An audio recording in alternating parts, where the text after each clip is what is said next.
Hello everyone, welcome to another Crossroads update. My name is Pastor Neil, and I'm one of the pastors of Crossroads Church.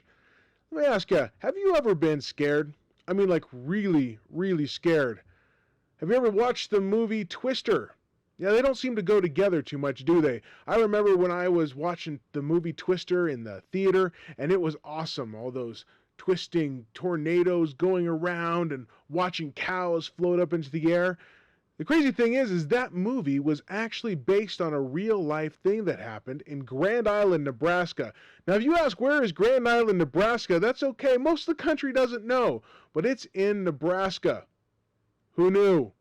Anyway, that night in Grand Island, Nebraska, a town of about 25,000 people, 7 tornadoes hit it in one night. Can you imagine 7 tornadoes hitting your town in one night? It would be terrifying. In fact, there were 5 people that died and 200 people that were injured. It was a mass tragedy for the town. Beyond that, the property damage and the gas leaks and all the other things that would happen with the tornado that hit it, 7 in one night.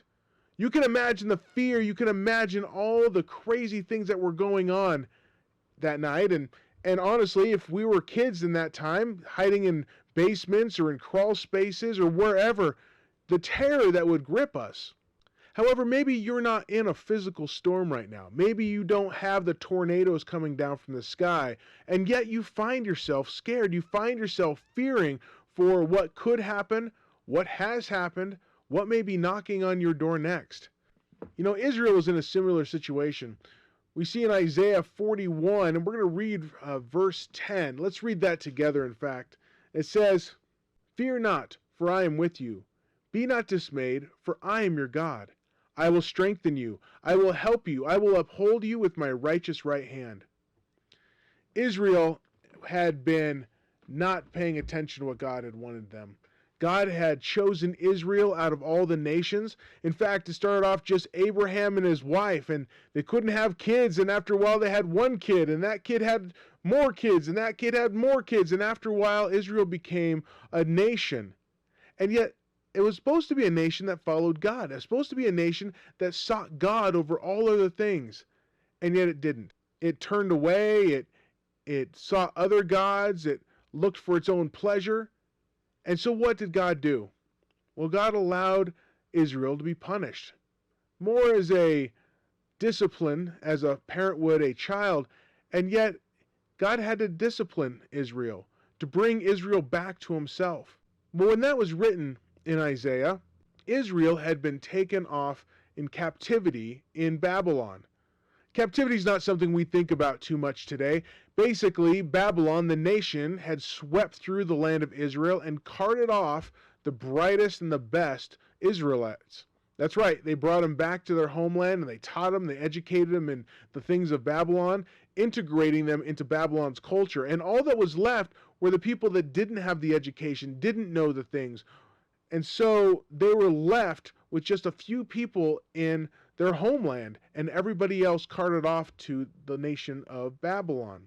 Well, if you were in Israel at that time, you would probably think God doesn't love you anymore.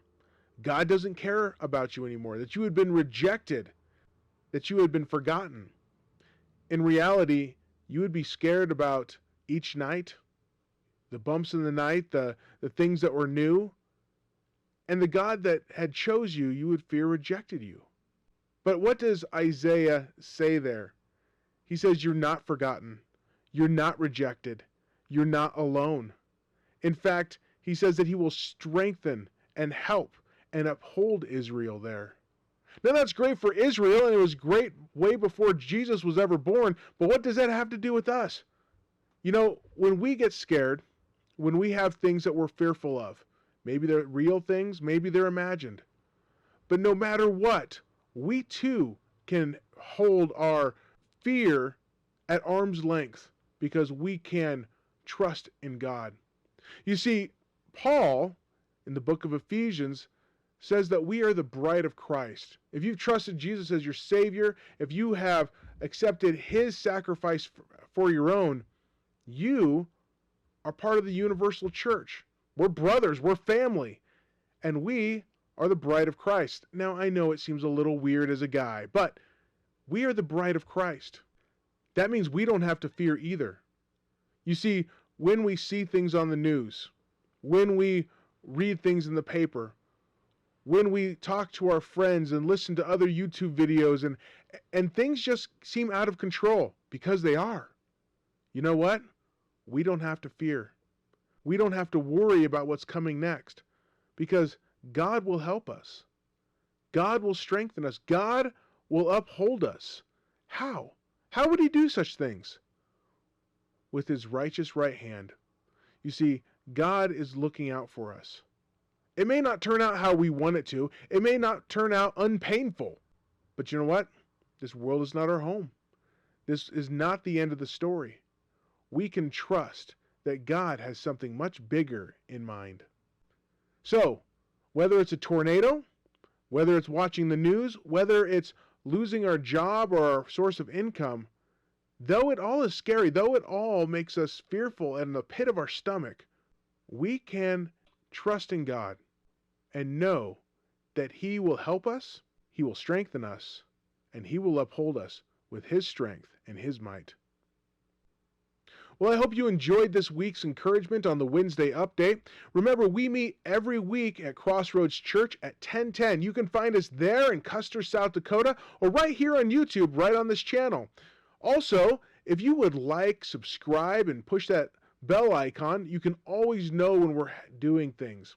In fact, when we get 100 subscribers, we can change our banner icon instead of that gibberish to Crossroads of Custer so other people can find us. So, if you found this informative, if you found this encouraging, please like and subscribe, and we'll see you on Sunday at 10:10. Have a great week.